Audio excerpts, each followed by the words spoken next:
Hi friends, இது என்ன அப்படின்னு பார்த்தீங்கன்னா, இதுதான் வந்து கொழுக்கட்டை செய்கிறதுக்காக மாவு அரைச்சிட்ருக்கேன். இங்கே பாருங்கள், அரிசி ஊற வச்சேன். ஒரு 1 ஹவருக்கு முன்னாடியே ஊற வச்சிட்டேன்.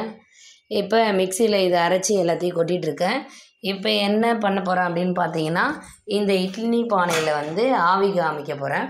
ஒரு 5 நிமிஷம் வந்து ஆவி காமிச்சிட்டு அதுக்கப்புறம் வந்து சுடு தண்ணி ஊற்றி அதுக்கப்புறம் பிசைஞ்சு செய்ய வேண்டியதுதான்.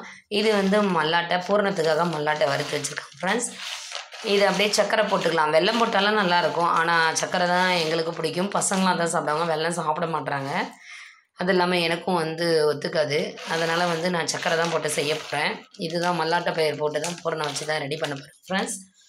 அதுக்கப்புறம் பார்த்திங்கன்னா, இது வந்து சர்க்கரை பொங்கல் செய்கிறதுக்காக அரிசி ஊற வச்சுருக்கேன். அரிசியும் பாசிப்பருப்பும். அதுக்கப்புறம் பார்த்திங்கன்னா சுண்டல் ஊற வச்சு வச்சுருக்கேன். இதையும் வேக வைக்கணும். ஓகேங்க ஃப்ரெண்ட்ஸ், பாய்.